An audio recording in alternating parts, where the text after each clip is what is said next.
एक छोटी सी झोपड़ी के पास रामू सुबह सुबह अपने काम में व्यस्त है। वो खेतों में काम कर रहा है। सूरज की किरणें उसकी पीठ पर गिर रही है। सपने देखना आसान है, लेकिन उन्हें साकार करना कितना कठिन होता है। मेहनत की कोई सूरत नहीं होती। हर रोज काम करना, तपस्या करना, यही है जीवन। भाग्य पर कभी विश्वास नहीं किया। अगर कुछ बदलाना है तो मेहनत ही एकमात्र रास्ता है। रामू खेत में काम करता है। उसके चेहरे पर थकान है, लेकिन उसकी आंखों में जिद है। गोपाल दादा आकर रामू से बात करते हुए, रामू, तुम कितने घंटे से काम कर रहे हो? तुम्हें थोड़ा आराम करना चाहिए। रामू हंसते हुए, दादा, आराम करने का समय कब मिलेगा? अगर मैं अब मेहनत नहीं करूंगा तो भविष्य में खुश कैसे रह पाऊंगा? तुम्हारी मेहनत देखकर मुझे याद आता है कि मैं भी तुम जैसे ही था। मगर जीवन में सिर्फ मेहनत से काम नहीं चलता, थोड़ा भाग्य भी साथ चाहिए। रामू चिढ़ते हुए, दादा, भाग्य का क्या काम? अगर मेहनत सही दिशा में हो तो भाग्य अपने आप बदल जाता है। मैं मेहनत से सफलता पाऊंगा, भाग्य का क्या जरूरत है? गोपाल दादा मुस्कुराते हुए रामू को समझाने की कोशिश करता है।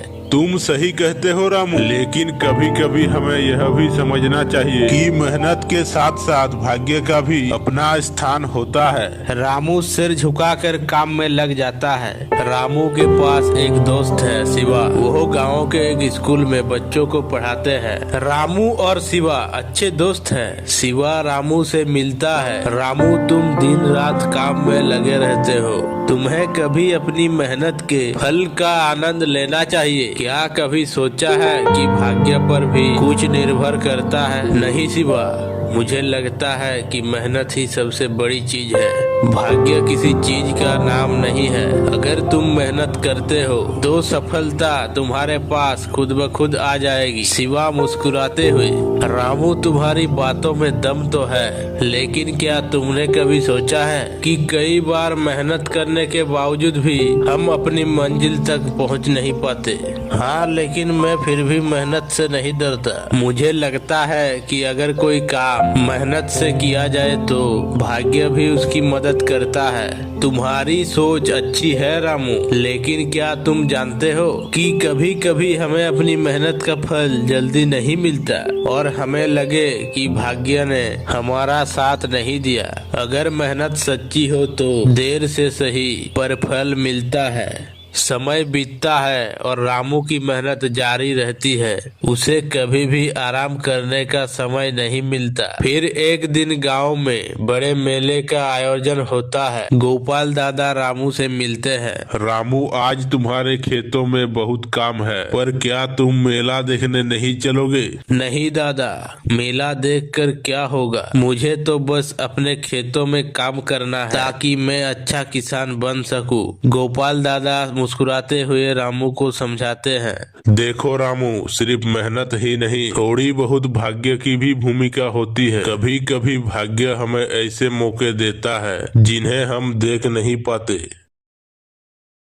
कुछ दिन बाद रामू की मेहनत का फल मिलता है। उसकी फसल बहुत अच्छी होती है और उसे अच्छी दाम मिलते हैं। वो खुशी से गोपाल दादा से मिलता है। गोपाल दादा, देखिए मेरी मेहनत का फल। यह मेरी कड़ी मेहनत का नतीजा है। अब मुझे लगने लगा है कि मेहनत ही सबसे महत्वपूर्ण चीज है। गोपाल दादा मुस्कुराते हुए, मैंने तुम्हें बताया था ना रामू, मेहनत के साथ साथ भाग्य भी साथ देता है। तुमने मेहनत की और भाग्य भी तुम्हारे साथ दी। यही होता है जीवन में। रामू समझते हुए, अब मुझे समझ में आया, मेहनत और भाग्य दोनों साथ में चलते हैं। मेहनत से रास्ता तैयार होता है और भाग्य उस रास्ते पर चलने का मौका देता है।